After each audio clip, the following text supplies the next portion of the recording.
Weather update tayo mga kapatid. Malapit na pong magsimula yung ating panahon ng habagat o southwest monsoon. Sa katunayan, meron na po tayong southwesterly component na hangin o yung ating hangin na nanggagaling sa timog kanluran. Ito po ay nagpapaulan na sa ilang bahagi ng ating bansa, particularly dito sa Zamboanga Peninsula, Northern Mindanao, BARMM, kasama po dyan ang Soxargen, maging dito sa area po ng Palawan. Ito pong ating southwesterly wind flow ay dumadaloy patungo dito sa ating binabantayang low pressure area sa labas ng ating Philippine Area of Responsibility na huling namata ng pag-asa sa layong 1,530 kilometers east ng northeastern Mindanao. Ito pong low pressure area na ito, ayon sa pag-asa, ay mataas na ang tsansa maging isang ganap na bagyo.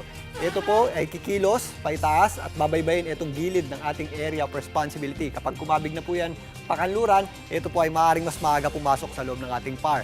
Maaaring sa darating na Wednesday. Pero if ever umakyat pa yan ng konti, as late as weekend, yan po ay posibleng makapasok naman sa loob ng ating Philippine Area of Responsibility. Pero as soon as makapasok na po yan sa loob ng ating Philippine Area of Responsibility, ito po ay mabibigyan ng local name na Domeng.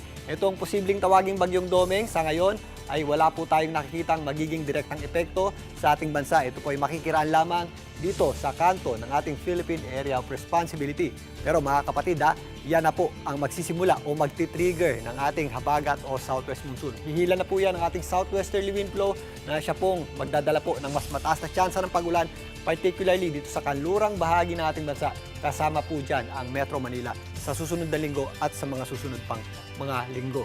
Sa ngayon, wala pa po itong direktang epekto sa atin. Maliban lang sa trough ng low pressure area natin na nagpapaulan sa ilang bahagi ng Mindanao, ang malaking bahagi po nating bansa ay patuloy na makakaranas ng mainit at maalinsangang panahon at mapanganib na level ng heat index.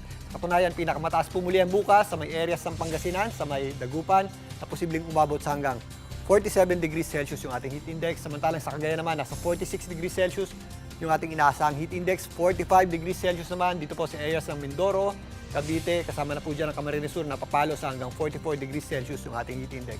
Dito naman sa mga areas ng Iloilo, Metro Manila, Ilocos Sur, Batanes, Zamboanga del Norte, naglalaro sa 42 hanggang 43 degrees Celsius yung ating heat index. Itong mga heat index na ito ay nasa dangerous level pa rin mga kapatid, kaya doble ingat pa rin po tayo. Dito nga sa Metro Manila, naglalaro sa 40 hanggang 43 degrees Celsius yung ating heat index.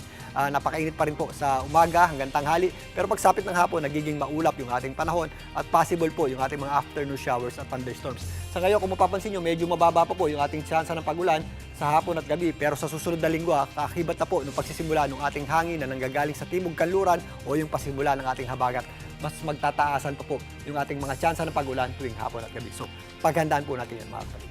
At yan muna yung latest sa ating lagay ng panahon. Muli ito po ang inyong weather frontliner, Alvin Pura, na lagi may panahon para sa iyo. Mga kapatid, Julius Babaw po.